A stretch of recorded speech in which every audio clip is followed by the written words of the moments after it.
In today's video, I'm going to teach you how to edit a landing page in Getresponse. By the end, you'll know the fastest and most straightforward way to jump into your page, make design changes, and push them live without getting lost in the dashboard.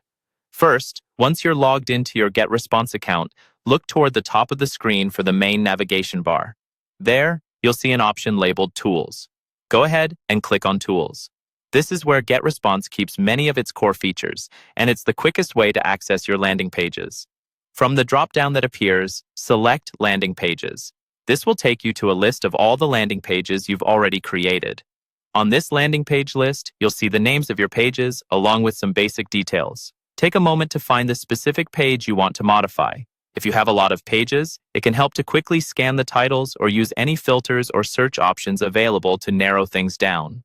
Once you've found the right landing page, move your cursor over the name of that page.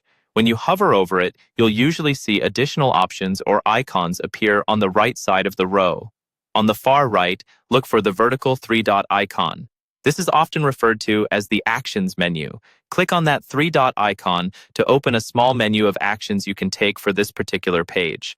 Among those options, you'll see one called Edit Design. This is the option that opens the landing page builder and lets you work on the layout, text, and images. Go ahead and click Edit Design. After a moment, the Getresponse landing page editor will load. Here you can update your headlines, rewrite any text, swap out images, adjust buttons, and rearrange sections as needed. Take your time to review each part of the page so that everything matches your current offer or campaign goals. Make sure to check how it looks both on desktop and mobile views if that option is available. Once you're happy with your changes, look to the top right corner of the editor. You'll see a Save button, and you may also see an option called Next Step. Click Save to make sure your work is stored.